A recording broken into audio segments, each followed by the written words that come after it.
Bom dia, pessoal do nono ano. Hoje nós vamos estudar sobre os governos totalitaristas, o nazifascismo. Na realidade, nós vamos continuar, o capítulo 3, que na aula anterior, se você conferir lá no seu vídeo, a gente estudou, todas as características desses governos nazifascistas, na Alemanha e na Itália. Hoje, nós vamos então continuar esse capítulo, a partir aí do tópico o surgimento do fascismo na Itália. Então, eu trouxe aí para vocês, a imagem do líder desse movimento na Itália, que foi o Benito Mussolini, e como foi que tudo isso aconteceu, Então, após a Primeira Guerra, a Itália estava passando por sérios problemas econômicos, A guerra trouxe muito prejuízo para esses países europeus. A Itália não ficou para trás, Foi um desses que sofreu com o saldo negativo da guerra. Foram mais de 700 mil pessoas, que morreram, sem contar aquelas que foram feridas durante a guerra, E com o processo de unificação, então a Itália ela queria voltar a ter o seu lugar de destaque ali, entre os países europeus. Mas a sua economia naquele momento, que estava muito fragilizada, impedia, a Itália de conquistar essa pretensão. E aí, nesse sentido, os italianos eles buscavam um salvador da pátria. E foi Benito Mussolini que foi a figura aí vista naquele momento como aquele que traria novamente, os sonhos, os moldes da antiguidade clássica para a Itália. Para a gente entender melhor, a gente vai falar um pouco sobre quem era Benito Mussolini, Então, ele nasceu em 1883, numa província italiana. Era de origem humilde, Sua família era pobre. Na sua casa, o seu pai sempre discutia sobre política.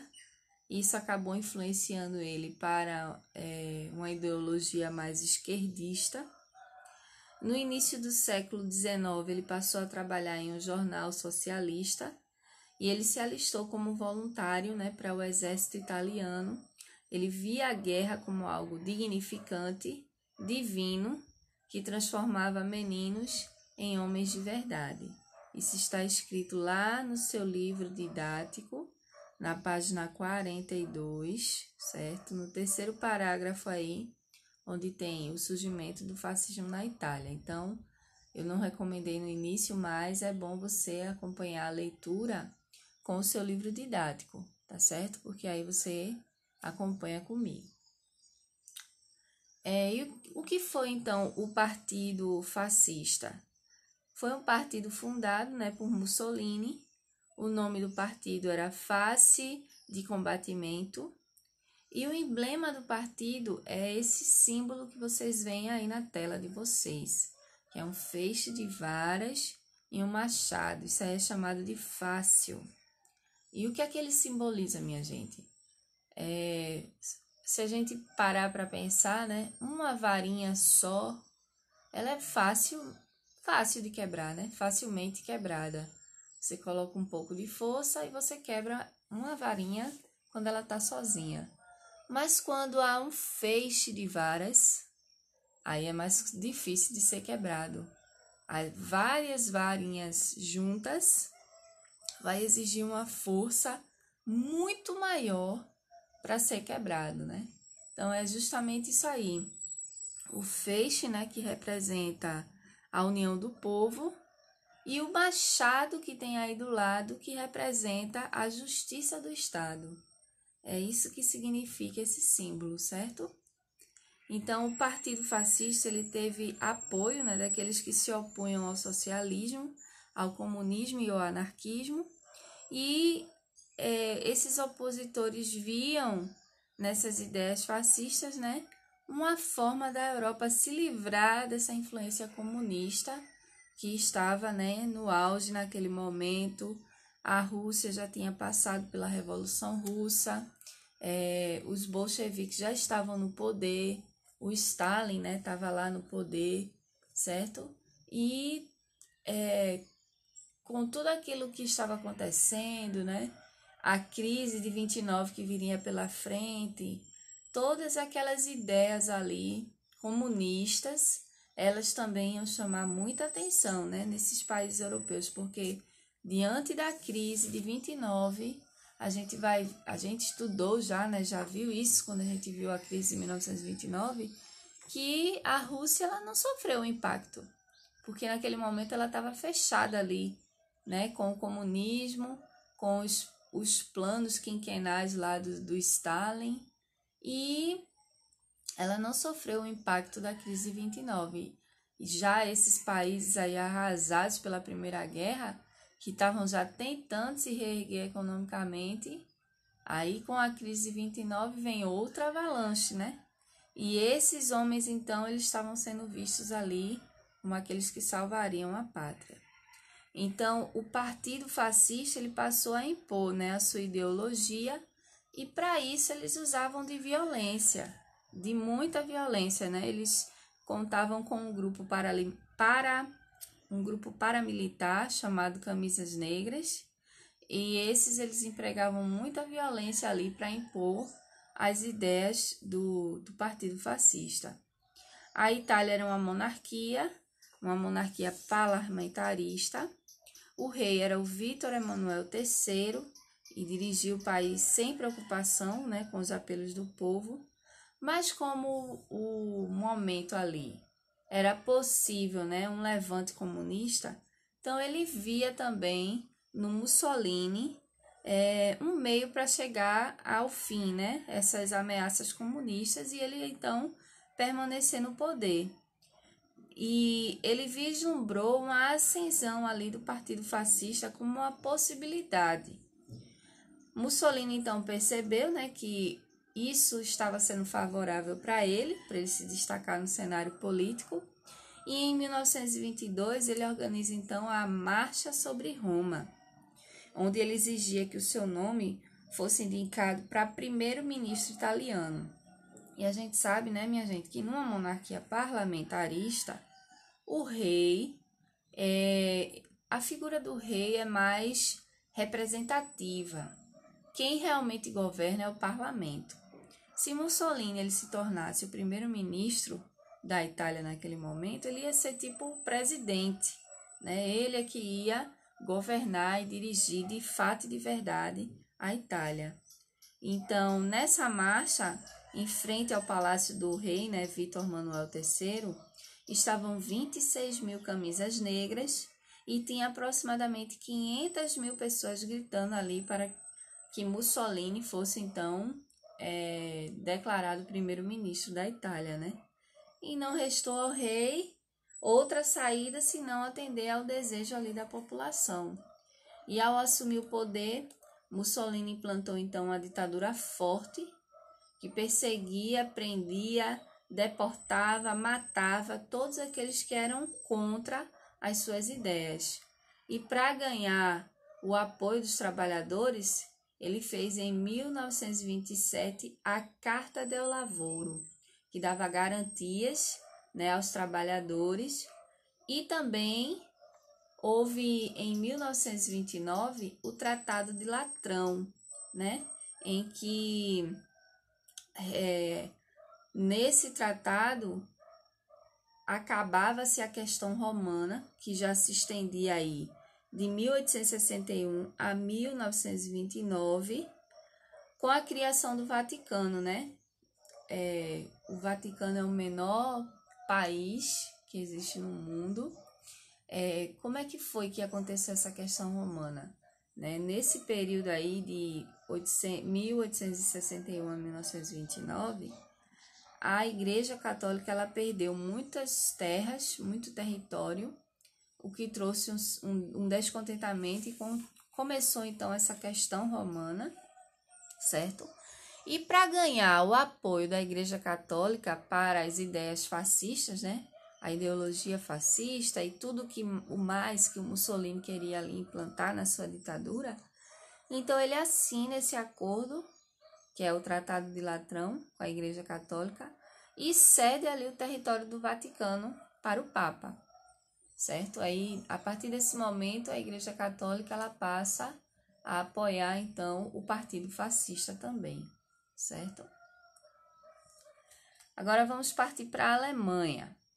Como é que estava a Alemanha, minha gente, pós a Primeira Guerra Mundial? Então, de 1919 a 1939, a gente tem o chamado período entre guerras. É como se a Primeira Guerra e a Segunda Guerra fosse uma continuação, porque as questões no fim da Primeira Guerra não são resolvidas, certo? Ficam mal resolvidas e só tem esse pequeno intervalo aí de paz, né? Uma paz meio que conturbada, mas que a gente chama então de período entre guerras. E a Europa ela mergulhou, né, nesse mar de incertezas, de território arrasado, de desemprego, certo? E a Alemanha ela foi então tratada como a única culpada no fim da Primeira Guerra. Vem o Tratado de Versalhes, vocês lembram? Que a gente estudou. Vem o Tratado de Versalhes e traz então muita indignação ali da Alemanha, né, em relação aos membros da Entente. Quem era ali a Tríplice Entente? Você lembra? A Inglaterra, a França e a Rússia. E no final também os Estados Unidos vai apoiar, né, a Entente, é quando vence a Primeira Guerra. E como é que fica, minha gente, a Alemanha depois, né, do Tratado de Versalhes? Desemprego, inflação a nível assustador, o pessoal desempregado, passando fome, o dinheiro, a moeda, minha gente, alemã, perdeu muito valor. A inflação estava altíssima, né? Para você ter ideia, $1 alcançou a cotação de 4,2 trilhões de marcos, que era a moeda da Alemanha naquele momento. Então, imagina só, o trabalhador recebe o seu salário já ali minguado, né, com tanto suor, certo? Porque não estava fácil para ninguém nesse momento, e todo o seu salário não dá para comprar mais do que um saquinho de pão, um pouquinho de cereais ali para se manter por muito pouco tempo. Esse dinheiro não dava para nada. É como se você saísse de casa com um carro de mão cheio de nota de dinheiro, despejasse lá na padaria e só desse para trazer uma sacola de pão.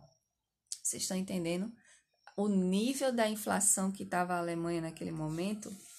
E isso traz, né, esse sentimento de revanchismo, de vingança, né, entre a população alemã.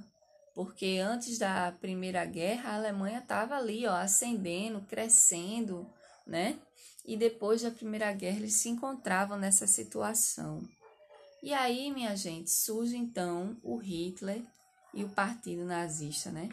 Com a Alemanha passando essas dificuldades financeiras, Hitler conseguiu desviar a atenção a setores importantes da sociedade alemã que viam na figura do Führer, que significa líder, né, a possibilidade de impedir o avanço comunista na Europa.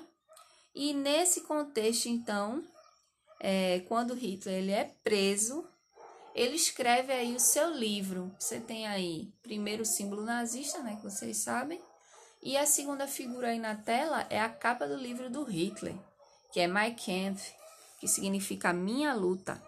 E nesse livro ali que o Hitler escreveu no momento que ele estava preso, ele expõe ali as suas ideias, né, sobre superioridade alemã, as suas ideias em relação aos judeus, em relação ao comunismo, em relação à construção de uma sociedade baseada na pureza da raça ariana, né? E esse livro, gente, contém toda a filosofia nazista, certo? E ele era amplamente oferecido, né? Quando o Partido Nazista ele chegou à sua ascensão, até em casamentos esse livro era dado como presente às pessoas, né? E para a gente entender quem era o Hitler, certo? Vamos fazer um pequeno resumo então da vida dele, certo? Ele não era alemão, era austríaco, certo? Nasceu em 20 de abril de 1889. Ele tinha uma família humilde, certo? Tinha uma veia artística, ele desejava ingressar na Academia de Belas Artes de Viena, mas ele não conseguiu, certo? E quando chegou a Primeira Guerra, ele se alistou como voluntário e serviu então como mensageiro. Foi condecorado várias vezes, também chegou a ser ferido durante a guerra, certo? E por essa exposição aí à arma de fogo, ele ganhou novamente condecoração e demonstrava muito patriotismo, né? No fim da Primeira Guerra, ele recebeu então um cargo um cargo político, né? Que atuava assim como tipo um espião, certo? Era um trabalho de infiltração para emitir relatórios ali sobre outros partidos que estavam ali ascendendo pós-guerra, certo?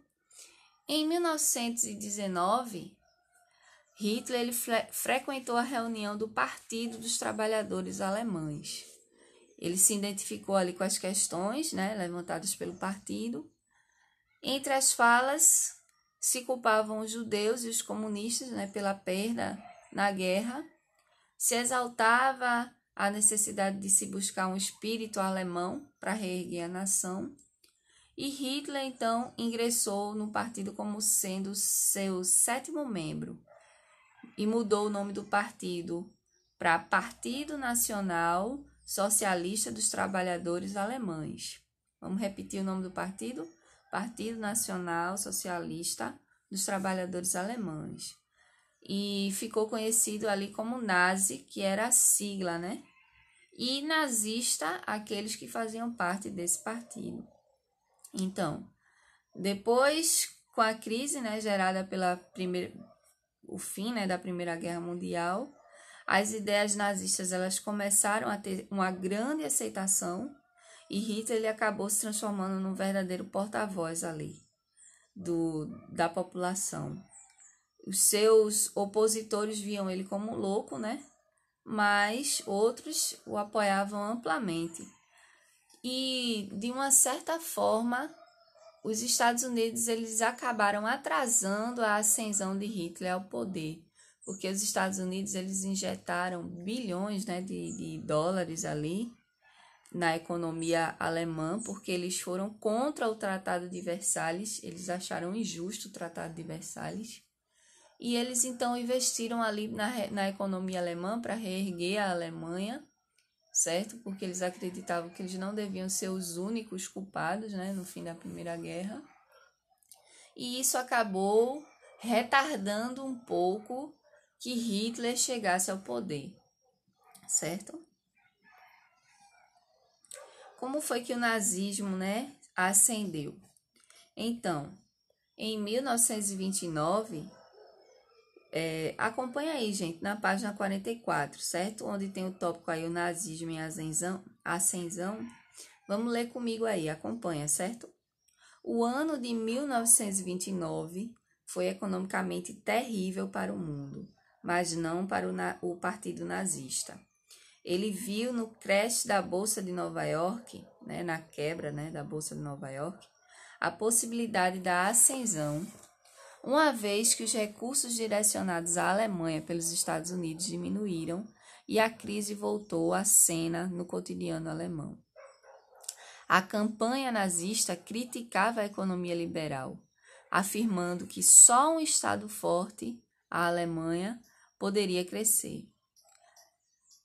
Ou seja, os nazistas eles não eram a favor do liberalismo, né? A gente já estudou isso nas características dos partidos nazifascistas, né? Então, eles acreditavam que teria que ter uma intervenção forte do Estado, certo? E no ano de 1930, no Reichstag, que é o parlamento alemão, o partido nazista teve um crescimento considerável, ocupando um número surpreendente de 107 cadeiras e passando em 1932 para 230 cadeiras. Aí, a partir desse momento, né, o partido nazista ganha bastante força e Hitler ele começa a pressionar o presidente alemão, Hindenburg, para conseguir o status de chanceler, né? Isso aconteceu em 1933, ele conseguiu conquistar. No ano de 1934, quando o presidente morre, Hitler então acumula os cargos, né, de chanceler e de presidente. E aí os nazistas eles começam a colocar em prática as suas ideias. Para ajudar, né, nesse processo, se iniciou uma intensa campanha então, né, de propaganda nazista. Em 1935, a economia alemã começou a dar sinais de recuperação, certo? Esse crescimento começou a empolgar os trabalhadores e eles começaram, então, a maioria a apoiar o partido de Hitler, né, o partido nazista. Hitler ele tinha uma intenção, né, de transformar a Alemanha no Terceiro Reich, que seria um império, né, que duraria 1000 anos. E a base disso era o Sacro Império Romano-Germânico, né, que teve o seu primeiro Reich, que foi no ano de 843 a 1806. Teve também o segundo Reich, que durou de 1871 a 1918. E nesse período aí do nazismo, eles queriam então chegar ao Terceiro Reich, que seria um período mais de 1000 anos, certo? Já pensou? Se ele conseguisse mesmo, né, suas pretensões. Então, os opositores ao regime foram perseguidos, foram mortos, foram enviados, né, a campos de concentração. Teve a política de extermínio dos judeus, de homossexuais, de ciganos, de negros, certo? Não era só judeu que ele mandava para o campo de concentração, não, tá certo? E vocês veem aí a foto, né, do campo de concentração mais famoso nazista, né, que é o Auschwitz.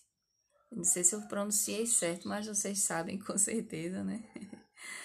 E foram mais de 6 milhões de pessoas, minha gente, que morreram nesse massacre aí, né, que foi o período conhecido como o Grande Holocausto. Aí nós temos também outros países, né, que aderiram ao fascismo. Na Espanha, né, com o general Francisco Franco, que instaurou então a ditadura fascista em 1939, após uma guerra civil sangrenta. Nós temos também o salazarismo em Portugal, certo? Que também era conhecido como Estado Novo. Foi um período histórico, né, da República de Portugal, que correspondeu a um regime político autoritário. Foi instituído em 1933 e terminou em 1974, quando foi derrubado pela Revolução dos Cravos. E no Brasil, a gente também teve um período chamado Estado Novo, que foi, né, inspirado nesse Estado Novo lá, né, de Portugal, que foi o período do Getúlio Vargas, né? A gente vai estudar a Era Vargas mais na frente e a gente vai ver que o período Vargas ele é dividido, né?